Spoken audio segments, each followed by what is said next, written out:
Bonjour On est parti. Sophie, Bonjour Sylvie. quel bonheur de t'accueillir parmi nous ce soir. Merci d'avoir accepté mon invitation. Et donc, je vois que tu as opté pour un nouveau look. Je suppose que c'est en solidarité avec les femmes qui souffrent du cancer du sein, puisque le mois d'octobre est un peu dédié à cette campagne. Ça s'appelle Pink Pink ou Octobre Rose, on le dit un peu en anglais ou comme on veut. Si déjà d'en parler parce que une cause qui me tient très fort à cœur. Et voilà, chaque année je fais une petite action. J'ai été courir pour la marche Octobre Rose, mais je voulais faire une action un peu plus en relation avec mon métier de coach.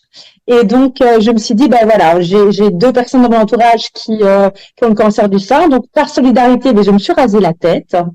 Donc, j'ai un peu froid, mais je me suis dit que voilà, c'était juste un petit clin d'œil à ce qu'elle vivait aussi.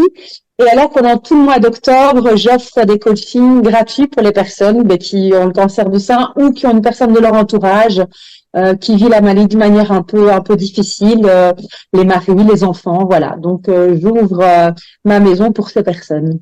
C'est top. Alors, est-ce que tu pourrais te présenter? Donc, qui es-tu, Sophie? Alors, donc je m'appelle Sophie Magiteri. Je suis coach maintenant depuis un peu plus de 3 ans. Ça va faire la 4e année que j'entame mon métier de coach. Et qu'est-ce qui t'a amené, en fait? Qu'est-ce qui t'a amené au coaching, Sophie? Alors, avant, j'étais éducatrice spécialisée dans l'aide à la jeunesse. J'adorais mon travail, mais il me manquait quelque chose. Il me manquait mon empreinte, en fait. Et donc, le métier de coach, j'en avais entendu parler. J'avais été moi voir un coach aussi pour voir un petit peu en quoi ça consistait, parce que j'en avais eu besoin dans ma vie. Et j'ai trouvé ça génial, quoi. Je dis, mais c'est ça que je peux faire. Vous savez, quand on est petite, on dit, mais moi, je veux faire ça. Ben voilà. J'ai su à 42 ans, comme ça, je dis un peu mon âge, que je voulais faire coach et que c'était le métier dans lequel je me sentirais en accord avec mes valeurs et voilà. Pourquoi avoir choisi finalement notre formation, donc les fondamentaux du coaching 360, puisqu'on sait qu'en fait des formations en coaching, mais il y en a plein, hein, ça fleurit vraiment sur Internet. Et pourquoi avoir choisi notre formation, Sophie? Alors, c'est vrai qu'il y a énormément de formations qui circulent sur Internet.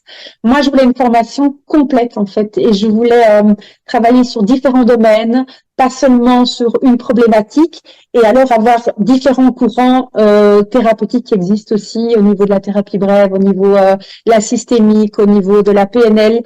Et quand tu as présenté cette vidéo, ça m'a parlé. Je me suis dit, mais c'est ça. Et puis prendre la personne dans son entièreté, ça me parlait aussi. Ne pas viser juste une chose parce que effectivement, quand on a une problématique, ça touche à d'autres choses aussi, que ce soit professionnel, au niveau personnel, au niveau, enfin voilà, à tous les niveaux. Donc c'est ça qui m'a attiré le plus en fait.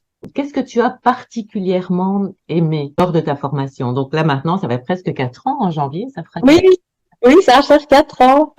Le dynamisme. Donc voilà, je sais quelque chose qui me correspond parce que je suis quelqu'un qui ne sait pas rester en place. Et, et ça, je crois que tu l'avais compris dès le départ.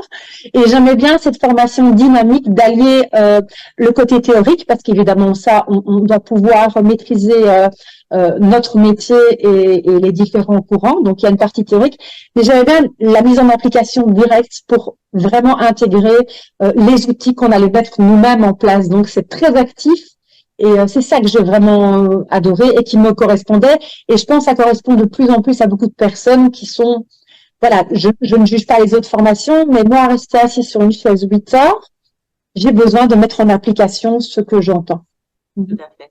Et donc ça, c'est vraiment un des plus de notre formation où il y a Tout à fait. énormément de pratiques. Et donc, quel impact a eu notre formation sur ta vie personnelle, sur ta vie professionnelle? Donc, quel impact ça a eu? Il y a eu plusieurs impacts parce que un des premiers, c'est que j'ai quitté mon métier d'éducateur parce qu'il ne me correspondait plus. J'adore toujours les ados. D'ailleurs, j'expliquerai que je suis toujours en relation avec les ados, mais je ne voyais plus mon empreinte. Et donc, ça a été un déclic aussi de se dire, ben voilà, là, je suis là où ma place est là où je dois être. Alors, j'ai maigri parce qu'au début de la formation, ben, je peux le dire, je faisais 93 kilos. Et puis à la fin de la formation, un an après, j'ai perdu 25 kilos. Bon, là j'en ai repris un peu, mais en tout cas, ça a été un déclic de bien-être aussi intérieur qu'extérieur en fait. La reprise du sport, ça a été vraiment dans différentes phases de ma vie aussi pour moi en fait, professionnellement, mais aussi personnellement. Et alors, une formation, puisqu'on travaille, donc c'est encore une des seules formations où on peut vraiment se former et travailler sur soi, et voilà le tout résultat. à fait. Et alors avec l'encadrement qui est rassurant aussi, qui n'est pas dans le jugement, avec des personnes qui participent et l'encadrement qu'il y avait aussi, qui était là, je me sens bien, je peux dire des choses, je peux partager et je peux aussi soutenir. Et ça, moi, l'échange et le partage, ce sont des valeurs qui me parlent. Quelles sont les compétences que tu as développées lors de cette formation, justement? Alors, moi, j'étais un peu... je suis une femme, comme on dit, j'ai été éduquée, je suis une femme forte en fait. Hein, il faut être fort dans la vie, il faut, voilà, les émotions, on les met de côté, on y va, on a la banane, on fonce. Alors ça, je pense que je ne changerai pas, mais j'ai appris justement à pouvoir, et c'est un outil qui me posait un problème dans la formation et qui est devenu l'outil que j'utilise le plus, c'est au niveau de la gestion des émotions.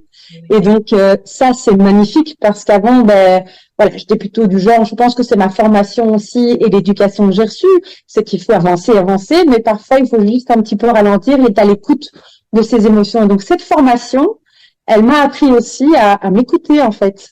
Et ça, c'est du tout bon. C'est du tout bon ça. Et donc, quand tu as commencé à te former chez nous, donc tu as dit, tu étais éducatrice, travaillais avec des ados. Est-ce qu'en fait, tu souhaitais devenir coach et te réorienter ou pas du tout au début? Ah si, je voulais absolument devenir coach parce que, comme je disais, j'avais été en contact, puis j'avais lu quelques livres aussi sur le coaching, l'auto-coaching aussi, mais je sentais que c'était la direction que je devais prendre et je me suis pas trompée. Et ça, je suis contente parce que dans la vie, on commence toujours quelque chose et puis on se dit, bah, ben, on verra. Et là, j'ai été jusqu'au bout, ben, grâce à ce cadre qu'on a eu pendant la formation, je pense aussi, parce qu'il y a des moments plus difficiles que d'autres, mais c'est comme partout. Mais c'est des moments qui sont riches. Et quand on aperçoit avec le recul ce que ça nous a amené, ben, c'est un feu d'artifice, hein. On l'a bien compris, tu pratiques, tu es coach déjà depuis Oui, quelques années. oui, oui. Et donc, quels sont tes domaines de compétences? Pourquoi est-ce qu'on vient te voir? Qu'est-ce que tu proposes? Alors, je travaille beaucoup quand on vient souvent, c'est pour la confiance en soi. C'est pour souvent j'aime beaucoup aussi ce qui est par rapport au travail, donc dans un milieu où on ne sait pas si on a envie de changer ou de changer de boulot, de tout quitter ou de remodifier ou de remodeler notre façon de voir notre travail. Donc ça, c'est vraiment le truc que j'adore. Et alors, ce que j'aime beaucoup aussi, c'est les ados. Donc, j'ai gardé en fait ma formation d'éducatrice à la base, et les ados, ben ça, c'est un peu ma came, hein, ça. Et donc, au début de l'interview, je disais justement que je me déplace à domicile, et ça, j'aime bien en fait, parce que c'est une dynamique familiale. Alors, il y en a qui me prennent parfois pour super mamie, mais ça n'a rien à voir. Encore plus maintenant que je suis rasée, je crois. Mais, mais en tout cas, ça donne tout à fait une autre façon de coacher, puisque ben, le jeune est dans son milieu, donc parfois il est plus à l'aise, donc on gagne du temps en fait que quand il vient chez moi. Là, il est un peu plus un peu timide, un peu réservé. Là, tu me parlais d'ados, donc exclusivement des ados, ou tu reçois également des adultes, des hommes, des femmes? Je reçois ados, femmes et adultes. Je suis assez open sur. Je n'ai pas vraiment de public cible, sauf que j'élargis aux ados. C'est surtout ados, femmes et hommes sans tranche d'âge spécifique. En fait, tu fais aussi de l'équi-coaching. Oui. L'occasion de pouvoir en parler aussi. Comment ça se passe? Alors, c'est un outil que je mets en place. Soit directement surtout avec les ados, ça marche très très vite puisque ben, le cheval joue son rôle de médiateur, donc il va traduire un peu ce qui se passe et donc on va travailler à trois. Et souvent je l'introduis aussi quand je vois que ça coince avec des adultes, bah justement, qui ont du mal à gérer leurs émotions ou à faire part de ce qu'ils ressentent, ben avec le cheval, ben c'est un peu plus facile en fait, parce que le cheval va chercher justement ce qu'il y a au fond de nous. Et donc, mais ce n'est pas un outil, c'est un outil que je propose. Hein, c'est un peu, oui, c'est un peu comme au restaurant. Si on a envie d'une entrée, un plat, un dessert, on n'est pas obligé, mais je le propose sans l'imposer en fait. D'accord. Où est-ce que tu pratiques en fait? Dans quelle région? Où est-ce que tu es situé? Alors moi, je suis située à Pont-à-Celle, c'est tout près de Nivelles. On est à 10 minutes de Nivelles, si vous connaissez un peu le Brabant wallon. Hein. Je reçois chez moi, à ma maison, donc j'ai aménagé un petit coin coaching très cocoon. Un très beau, Un beau petit coin cabinet. coaching. On a envie de Ouais, s'installer. Très oui, bah, confortable. On se sent bien à l'aise. voilà.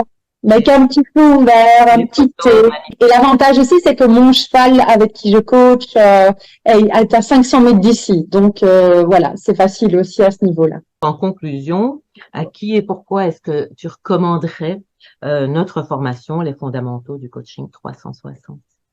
Moi, je la recommande parce que c'est un tout. Et quand on dit 360, ben, ça me parle et ça me parle encore maintenant. Je pense que ça travaille tous les aspects de notre vie. Ça nous permet de mettre des actions en place, des projets à court terme, moyen terme et long terme. On visualise en fait quand on est dans une impasse. Et c'est ça que j'ai beaucoup aimé et que je recommande. D'ailleurs, moi, je veux bien la refaire. J'ai trop adoré. En tout cas, je la recommande à toute personne qui se dit, ben voilà, j'ai quelque chose dans ma vie que j'ai envie de modifier ou de changer. Eh ben, je fais cette démarche et j'y vais. En tout cas, merci beaucoup pour ce moment. J'ai Avec adoré, plaisir. comme d'habitude. Et donc, vraiment au plaisir de te revoir en Ah vrai. oui, il faut. Euh, Merci à toi, Sylvie, et merci pour tout.